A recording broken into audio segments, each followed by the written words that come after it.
isa siya sa mga pinaka masipag tumulong sa kaso ni dating Pangulong Rodrigo Duterte. Isa siya sa mga kasi stress sa pag-iisip kung paano ba makauwi si dating pag-iisip ng mga paraan kung paano mauwi si dating Pangulong Rodrigo Duterte.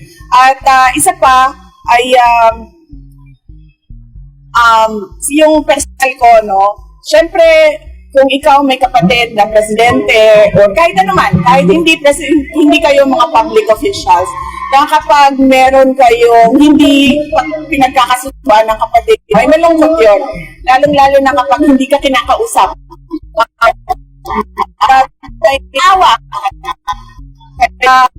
Parang okay, sige, kung hindi ka man kausapin ng kapatid mo, or hindi kausapin ng kapatid mo, pwede you have a friend. Ito sa dapat. Isa yon sa mga tulong ni Senator Amy, no, sa dating Pangulong Rodrigo Duterte. Noong ginawa niya ang hearing, ay lumabas doon na nagsagwatan talaga sila sa paghila, pagkidnap, pagdukot kay dating Pangulong Duterte sa Pilipinas at siya dito sa The Hague.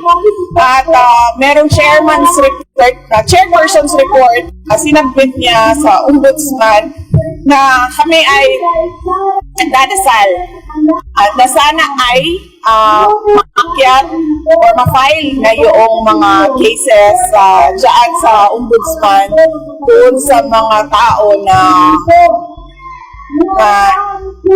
kaparte o kasama sa illegal na pagkuha kay dating Pangulong Rodrigo Duterte.